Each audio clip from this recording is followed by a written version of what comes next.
La matinale d'Europe 1. Nikos Aliagas. Et maintenant, j'en suis sûre, coup d'œil à l'international avec Vincent Hervouet, Nikos. Tout va bien, on va continuer à décrypter les conséquences de ce week-end de chaos. La presse internationale, très impressionnée par la violence samedi à Paris. Oui, Vincent. Paris, reine du monde.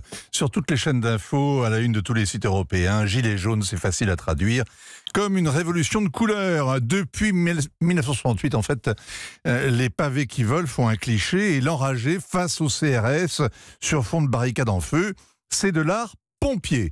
Les gilets sont phosphorescents et ils sont photogéniques.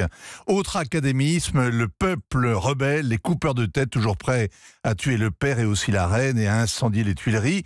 Le pays du luxe qui s'attaque soudain aux voitures de luxe, aux boutiques de luxe, d'où le vocabulaire qui dramatise, scène de guérilla urbaine, climat d'insurrection, zone de guerre des confrères étrangers, alors qu'ils n'ont pas vu une flaque de sang, ni une arme à feu, qu'ils ont travaillé tranquillement, sans même une coupure de courant. On n'est pas à Mossoul, on est à Paris. Mais justement, 30 millions de touristes y passent chaque année et tous identifient l'Arc de Triomphe, c'est pas Notre-Dame-des-Landes, même dans le smog des lacrymogènes, même sous les tags, c'est la France, cette porte glorieuse qui ouvre sur le vide, cette tombe en haut des Champs-Élysées. Alors Die Welt parle d'escalade et le Corriere della Sera se demande même, Paris brûle-t-il ? Pourquoi les confrères étrangers font des raccourcis? Comment est-ce qu'ils expliquent cette violence? La contre-offensive des manifestants qui oblige les CRS à se replier a été vue dans le monde entier, mais plus ils en causent, ou plus ils en parlent, moins ils en causent, moins ils ont quelque chose à dire là-dessus. Fox News parle des gilets jaunes comme si c'était les casquettes rouges qui ont fait élire Donald Trump.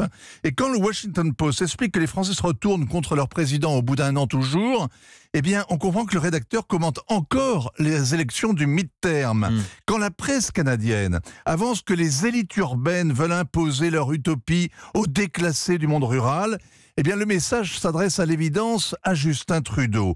À Clichy-sous-Bois, en 2005, à Villiers-le-Bel, en 2007, la presse étrangère avait fait aussitôt, et de manière très forte, le procès de l'intégration à la française. Visiblement, la fracture ethnique est beaucoup plus évidente à expliquer et à commenter que la fracture sociale.